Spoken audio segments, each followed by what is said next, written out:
You are listening to Killer, and this is case number 25, Edward Wayne Edwards, Part 3. Lock your doors, bolt your windows, and turn off the lights. We're about to begin.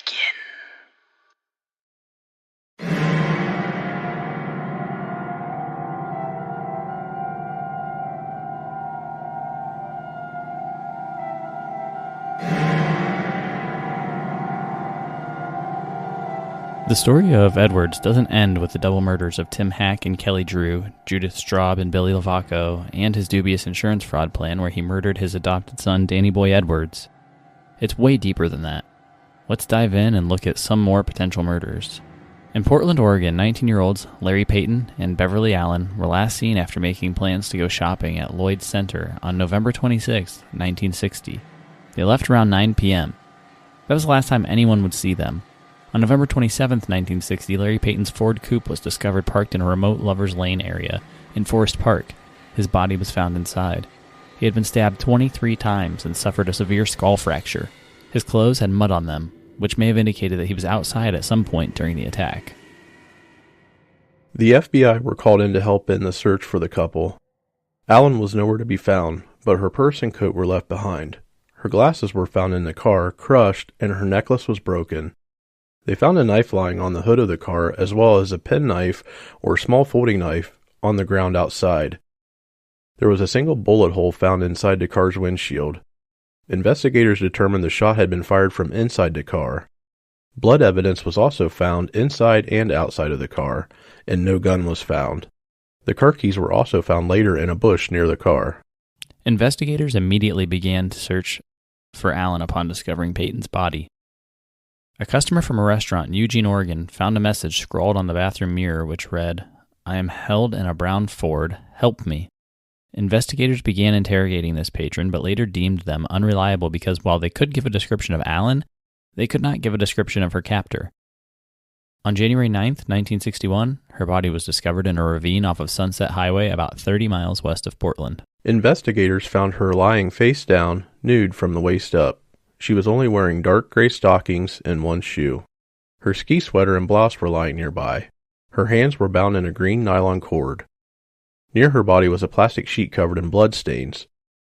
The autopsy concluded she had been strangled most likely with a rope and had died between 3 and 7 a.m. on November 27th, the same night she disappeared.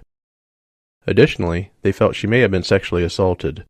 Investigators were interested in Edwards as a suspect in this murder, but they later cleared him when they stated he had not been in the area during that date. Carl and Edward Jorgensen and Robert Brom would be arrested and tried for those murders. The details aren't super important, but Carl was acquitted and Brom was sentenced to life for the murder of Payton in 1969 and sentenced to 25 years. Brom and Jorgensen would be released, and essentially this case ends without a feeling of really knowing who was responsible. It's a common theory among Ed Edwards conspiracy theorists that he was involved in this, and he was at the time he was in the area when these murders happened. Now, I wanted to talk about a few things that happened during this murder that I found a little bit interesting. The first being the single gunshot through the window. I thought that was kind of interesting. It ties into something else that happened later on. So when Edwards is investigated for this and police speak with him, they find him with a strange wound to his arm. It was a gunshot wound. He had a single bullet in his arm, which was interesting. And he was also hanging around the scene at the time of these murders. So there's a lot of circumstantial evidence that could put Edwards, in this crime. And it fits the MO of the Lover's Lane style executions that he's known for. What did you make of that? The bullet wound to his arm is definitely fascinating. I'm assuming they weren't able to retrieve a bullet from the wound. He may have already taken it out. I don't think it was still in his arm when it happened, when they found him. I think he just had the injury. Well, that sort of explains the gunshot that appeared to come from inside the car. If he had been outside the car roaming around and they saw him have a knife in his hand, I'm assuming that someone could have shot him from inside the car. What's interesting, though, is like you don't hear about any other like casings being recovered or anything, which maybe they were, maybe we just don't know about it. But there was a single shot fired from inside the car, which is strange. I wonder why that happened. Was it a warning shot? Was he trying to kill somebody? Even if it wasn't Edwards, just whoever was doing this. Was it somebody inside the car, firing off that warning to let people know he was serious? What was the intent of that single gunshot? It's very strange. Yeah, and I guess it's possible that he could have gotten into the car with the gun and there was a struggle and the gun accidentally turned on himself, shot himself through the arm and then outside of the car, because they did say there was not only blood evidence inside the car but outside as well. Yeah, exactly. It's just an interesting little tie-in where right place, right time, Edwards is in the area, fits his MO, potentially could be. I personally feel that there's a few more murders of his that we just don't know about that he didn't confess to, because the ones that he confessed to, he only confessed because of necessity. The original one, he was turned in by his own daughter. DNA tied him to it. And then the other 3 murders in 2 separate events, he needed something out of it, and he's a master manipulator. So I'm assuming that's where that comes from. I'm guessing there's a lot more to him than we even know. Yeah, I agree. And unfortunately with him, like we discussed last week, with him passing away in prison, we may never know.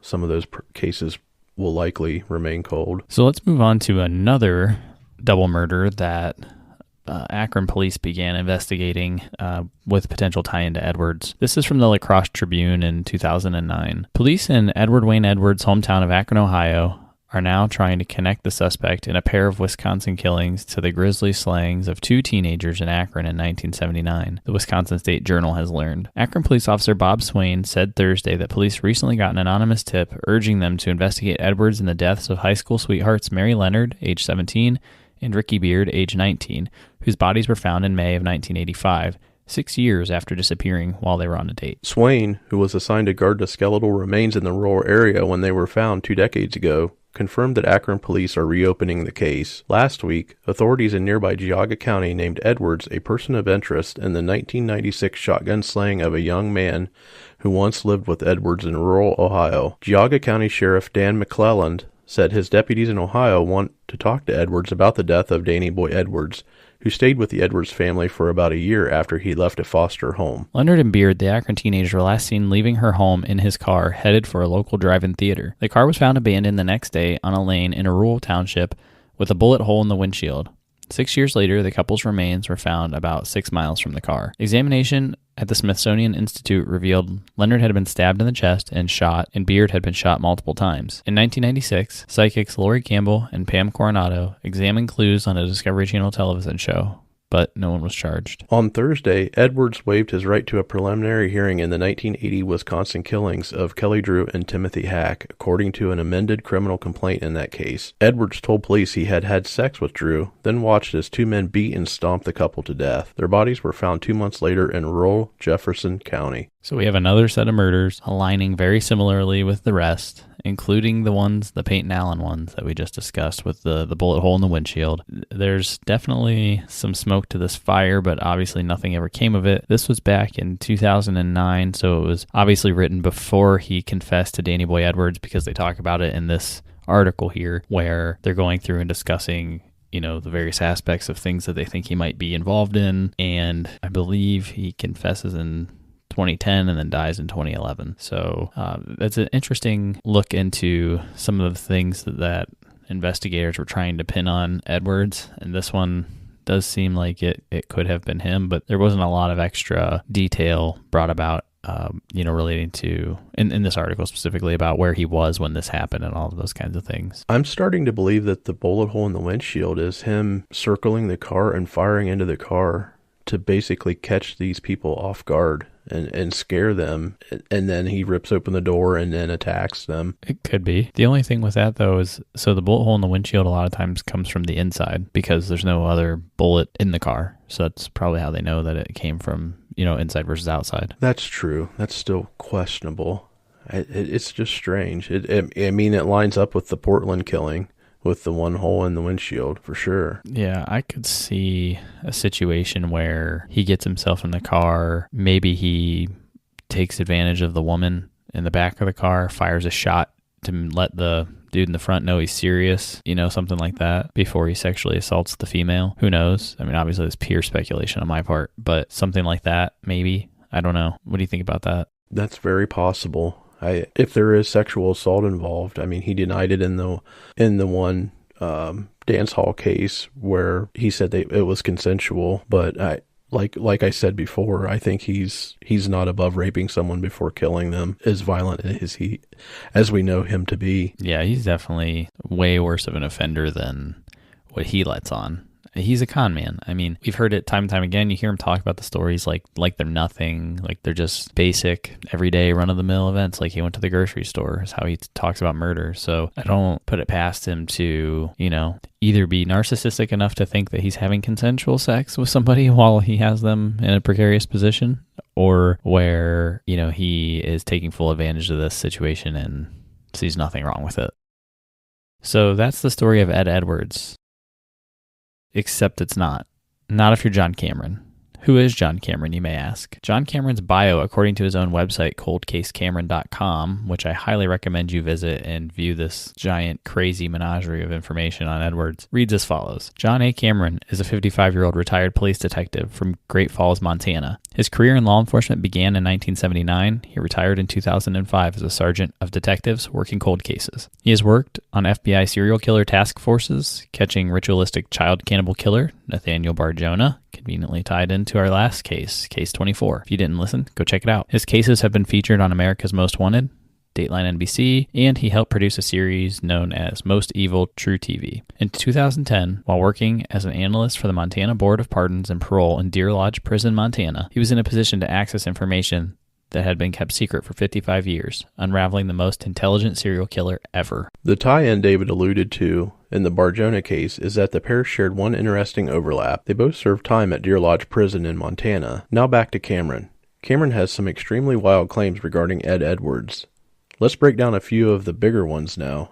The first theory that Cameron is known for is that Edwards and Jimmy Hoffa were buddies, and Edwards murdered him. The theory goes that Edwards and Hoffa served time in the same prison together, and Ed has acknowledged that Hoffa helped him get a job once out of prison. I believe that even happens in one of the audio clips we played in part 2. Ed was also theorized to be an FBI informant at one point based on some of his writings. The theory about Hoffa's death is that while it was an inside job by the FBI, Cameron speculates that it was Edwards who was the inside man, since he was an FBI informant. He may have been used to help lure Hoffa into an area and the FBI took him out, or Edwards himself did it. I found that one to be a little bit interesting. Edwards had not officially been known to be a murderer yet, according to, he wasn't known really until April turned him in 2009. So this would have been way, way, way before that. So for the FBI to know of him as a murderer or conspire with him if he was supposed to be the one who actually did the murder, seems like there's some back and forth on whether or not the FBI took him out or he took him out,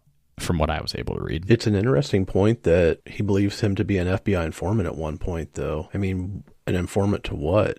I guess to get closer to Hoffa or the mob in general? Well, there's a couple things. So we also know that Edwards had a relationship with a police officer in Ohio, and he ended up reaching out to him to try to get to Ohio to get executed. So, and he had made that relationship a while ago. So we know that Edwards does befriend the police on purpose, and he was in prison. So I think that the FBI informant angle is he was in prison, he knows things, tell us what you know, that kind of thing. And then it'll keep police off his back, or in his pocket, as he would probably think of it. Okay, I can see how that pieces together with him always trying to keep some law enforcement in his back pocket. Yeah, so here's the thing with conspiracy theories, which is what I find fascinating. If you think about this on the whole, it does seem like a stretch, but there's also just enough truth in this story that it can make you think, wow, did that really, really happen? Who knows?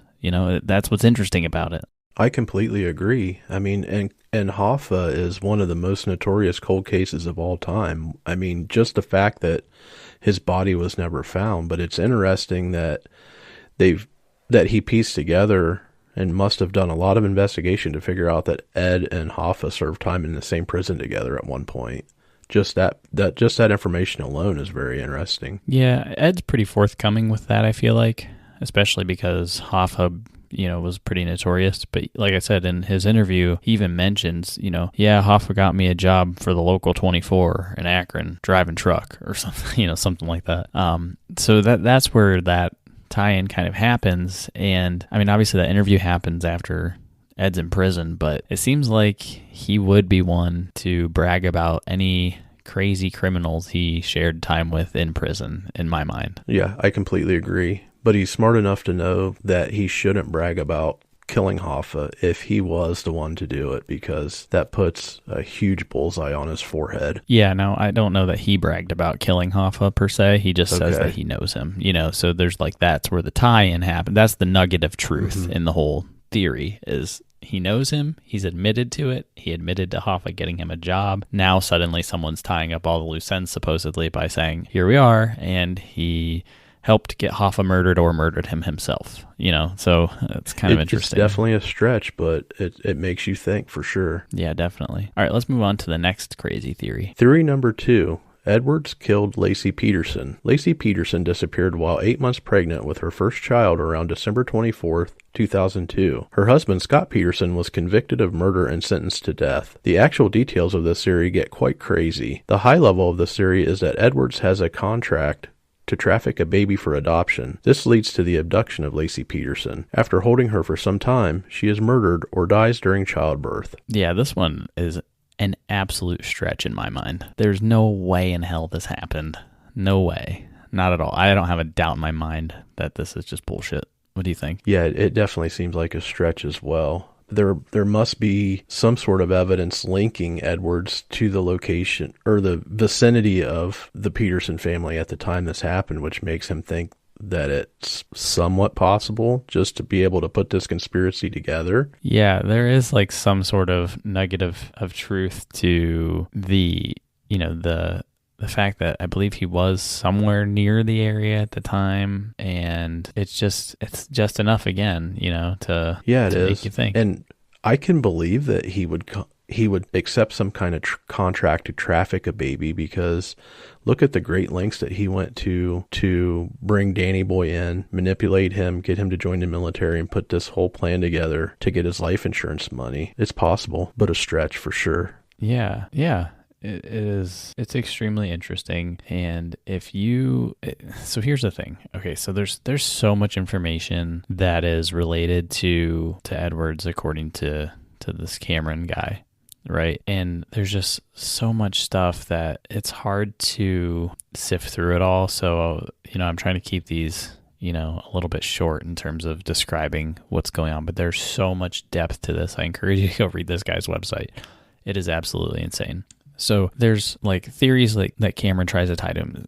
Ed Edwards sends a letter to the Modesto Bee claiming responsibility for killing Lacey Peterson and the setup of Scott. And he has, some images of the letter. I'll read that to you now. So the one letter dated May 4th, 2003. A Message from God, it's titled. On the 12th day of the 12th month, Carrie Steiner was sentenced to death by a jury of 12, led by juror number 12. 12 days later, Lacey and Connor were killed, and for an, quote, act of God, and then in parentheses, me, quote, both, unquote, were found following the storm on the 12th. God, in parentheses, I, delivered the evidence to secure the arrest of Scott Peterson and the eventual conviction, quote, beyond a reasonable doubt. The murderer was delivered to Modesto Police Department at 12 minutes to 12 midnight on Good Friday. Yes, it was a, quote, very good Friday. God, I bless you. God is one of us. Open your hearts, open your minds, open your ears, open your eyes, both of them, and you shall know the truth, and the truth shall make you free. This is the kind of information that is all over this guy's website. So it's kind of fascinating to, go read through it or whatever, but man, is this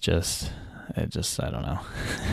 It seems like a stretch. Cameron goes on to tie Edwards to virtually every major event that happens in his lifetime. Just to provide some insight into the connections Cameron claims to make, John Benet Ramsey, Black Dahlia, Zodiac, Chandra Levy, 9/11 anthrax letters, and the list goes on and on. Yeah, so you can literally go out to Cameron's website and go click on, there's a bar at the top, Killer's Timeline. And if you click on this, literally every decade that he has in here. I mean, there's just like dozens and dozens of things in here stating that he murdered so-and-so. And, you know, so it's really, really fascinating to read through. But again, I feel like so much of this is just straight up, just straight conspiracy theory, circumstantial evidence. There's stuff in here about, you know, the one big one is the Zodiac. And when you start looking at what he says, you know, he shows some evidence where he claims that, you know, Edwards was saying if you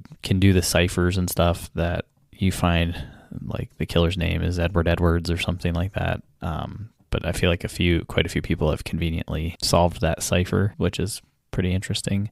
He also, you know, he has just so much information related to things that Edwards supposedly did. And it's really fascinating to go through this and look at how he's trying to tie Edwards' life to like literally everything. And so I don't necessarily disagree that there was definitely more to this man. There's more murders that probably are attributed to him. But the ones that we know about so far all have some sort of tie in to Edwards in a way that you can make like logical sense. It's kind of mind-boggling to me that he went to this effort to tie all of this together, to all of these events or to all of these people, that he is so convinced that, I mean, if all of this was true, Edwards would be like the greatest criminal of all time.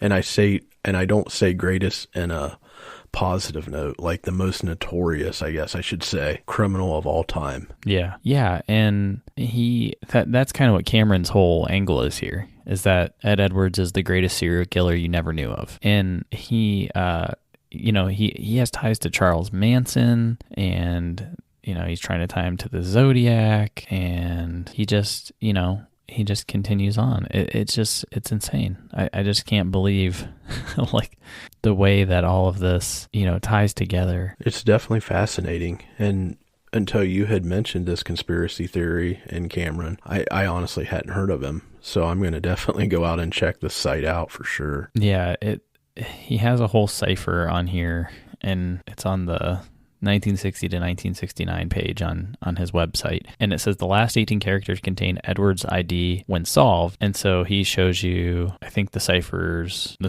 work, you know, like his way of the math essentially on how he got there.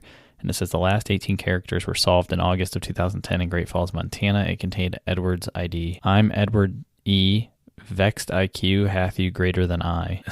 What it says in there. I mean, I don't know. Yeah. It's just insane. Is it possible? Maybe, but it just seems like it's such a stretch to tie him. I mean, maybe a handful of the stuff on the site, maybe he is tied to, but it seems like tying him to like literally every single one of these things. And you know that based on the ones that he confessed to, there was no like taunting police or ciphers or anything like that. So why would that be a thing and then it just stops? Yeah, I don't know. I'm definitely going to have to look at the site and go through all of his claims and see if there's evidence and how he ties some of this together.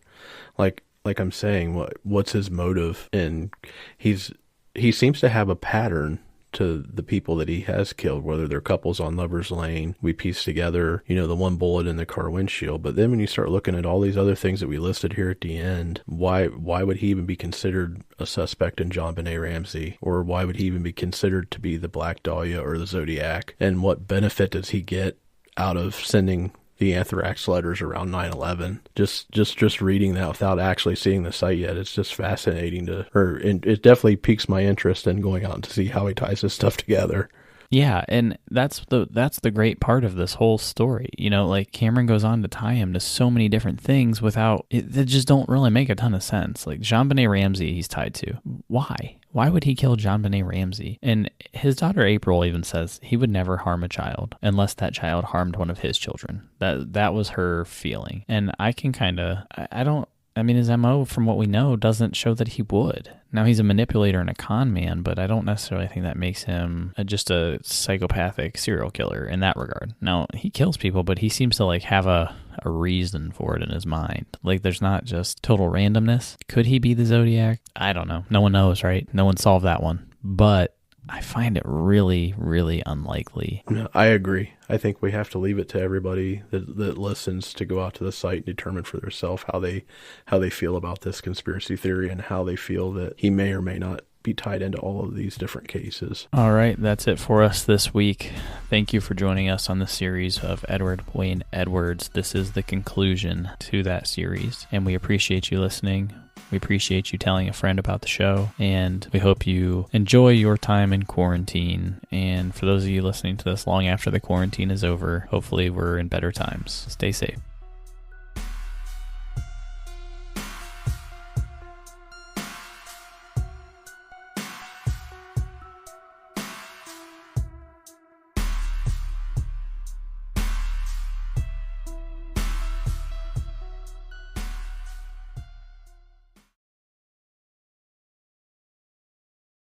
Fucking bitch. Wanna know why these plants are dead? Carol fucking Baskin.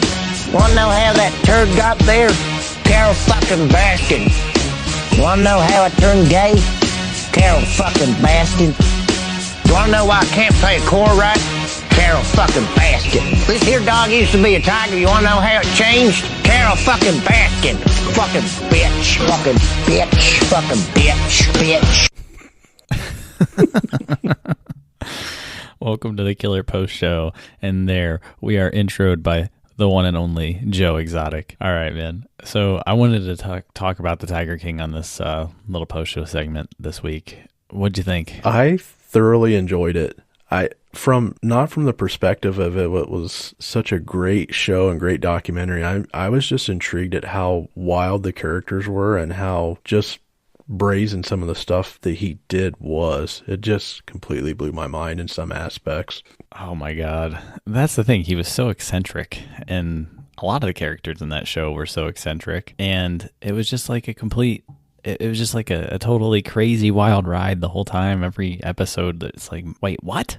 Like, here's this gay cowboy dude who has tigers, and you're like, okay, wow, that's kind of weird. And then you find out that he's got these multiple husbands. Okay, well, that's weird. Then you find out that the other guy who does basically the same thing Joe Exotic does and has somehow created his own identity as Bhagavan, Doc Antle, whatever the hell any of that means. That dude also has like multiple partners. It's like, what in the hell? It just like keeps snowballing down and down and down. Like, that's what's great about this whole thing. Well, Bhagavan apparently means the Lord. I think that was the translation for that. So this guy thinks he's God in his own mind, in his own world. Yeah, he's a super douche. Yeah, that guy, what the hell? Yeah, it's just like the cast of characters just keeps getting better and better and better. And then like when you finally feel like the documentary is coming, to a halt or slowing down a little bit, then this Jeff Lowe dude comes out of nowhere, and he's like a 75-year-old gangster wearing, like dressing like he's in some 2002 rap video.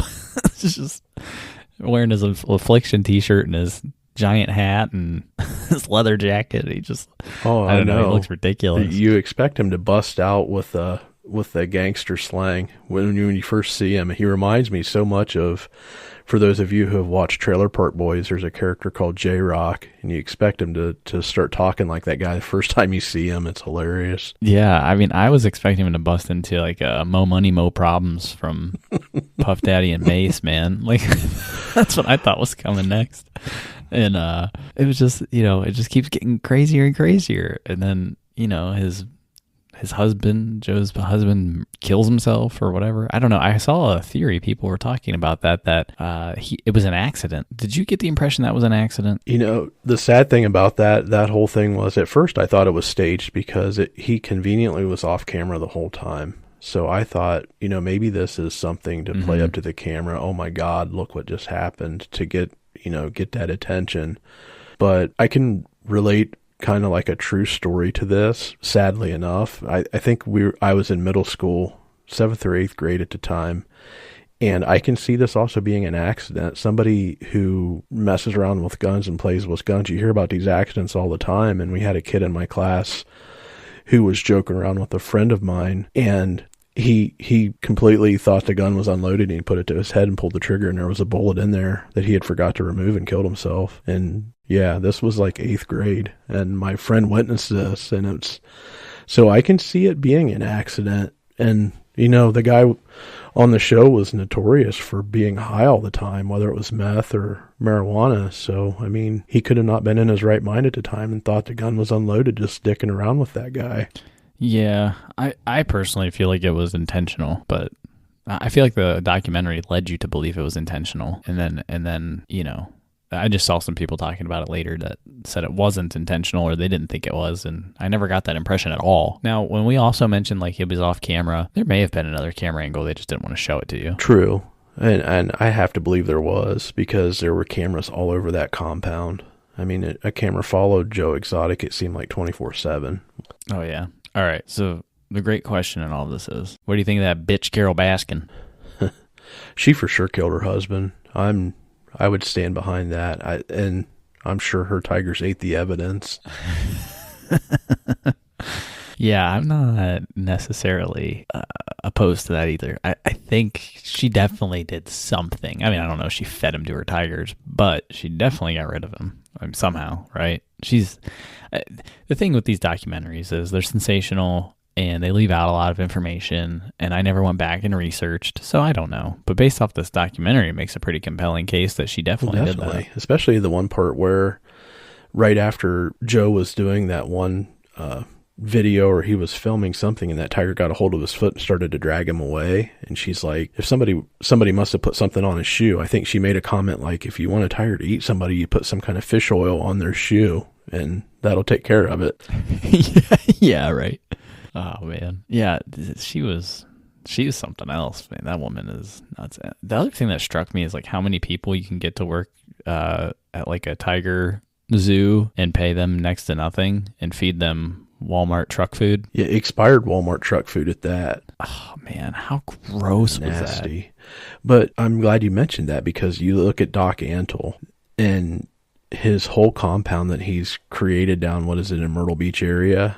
He comes from, his background was like a yoga meditation group that he was a part of, and then he branched out to start his own zoo. And he has all these people working for him. He has houses on his compound that they live in probably for free, feeds them, does everything. But the one lady said, we work 18 hours a day, days on end, and we get a couple $100 a week, if that. Yeah, exactly. That's a cult. That guy runs a cult. That's exactly what I was just getting ready to say. He's the Tiger King cult in Myrtle Beach. Yeah. And whatever, man. That guy, there's something about that guy that's just so freaking bizarre. I don't know. I don't get it. I want to know how many kids he has. I don't understand the women who, yeah, too many, fed them to the tigers. Yeah, euthanizes them before they're able to become a pain in his ass. It's definitely a cult. I mean, it's funny that you say that too, because didn't Joe say if the feds were to come in and raid his place, it was going to be a Waco at one point? Yeah, he did. Yes, he did. The whole thing it blows my mind. Some of the characters in that, my favorite character probably was the one zookeeper, the real tall, skinny guy. I just loved every time they panned to an interview with him, because it was a constant, fuck this, motherfuck that. Was it their business partner that was the informant, the strip club owner? Yeah, Chucky. Fat Chucky. I told my wife when we were watching that guy looked like Fat Chucky, and then like the next episode, Joe Exotic called him Fat Chucky. He did look like a Fat Chucky doll. Yeah, I mean, that guy was something else too. He was all sorts of sleazeball. I don't know. There was so much that was going on. It was just so good. In a terrible train wreck, white trash kind of way. It was fantastic. So I highly recommend people check it out if you haven't, if you enjoy that kind of stuff. I mean, if you don't like, I don't know, it's very Jerry Springer in a way. So if you don't like any of that, you're not going to like this, but it was pretty funny. That's a great way to describe it. Very Jerry Springer-like. And I wonder if you dug through the Jerry Springer archives, if Joe Exotic had ever been on there at one point on that show, because he would be perfect. Oh my God, man. I went down the Joe Exotic rabbit hole and was on his YouTube channel. He has so much stuff on there. Most of it's just not even good. So, praise the Netflix people who actually went through and dug through all that footage and edited it down, because 99% of it's just straight boring. I'm sure it took a massive amount of time to go through all the editing of that stuff. Yeah, and so the funny thing is, I saw Carol Baskin refuted a bunch of the stuff, and she had said that they were doing the show under the guise of it being like Blackfish, that documentary about SeaWorld and the killer whales, and they were doing the same thing but about tigers, and that's how they were posing. They were doing this documentary from Netflix, and I don't doubt for a minute that that's how that started, but I think as soon as they started filming Joe Exotic for a period of time, they're like, holy shit, we have a gold mine, and it's in the form of this Jerry Springer style zoo tiger triangle thing going on. So yeah, I think that then it turned into what it became for Netflix. They're like, okay, now we know what we have. And they try to paint Carol as being the savior or the sanest of the group, but it just isn't true. I mean, we knock Doc Antle for having all these women that work for him and basically slavery, if I had to put a term to it. Joe Exotic doing the same thing, feeding all his workers all this expired Walmart food. And then there's Carol, who doesn't pay the people that work for her anything. They're truly volunteers. Oh, you get a special colored shirt because you've been working for free for so many years. And then she's got...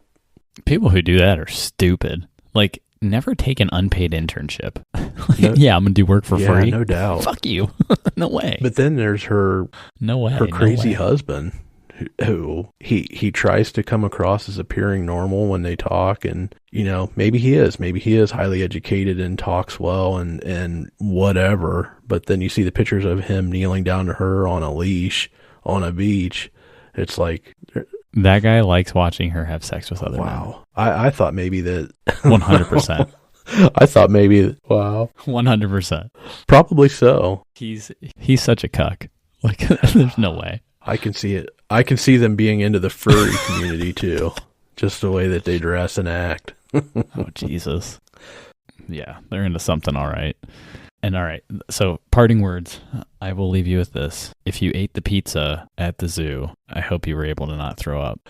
That's a good point. Yeah, because he was making that pizza with the expired Walmart meat from that truck. That's not as bad as some of the cases that we've covered where people are grinding up other people to put in their hamburger.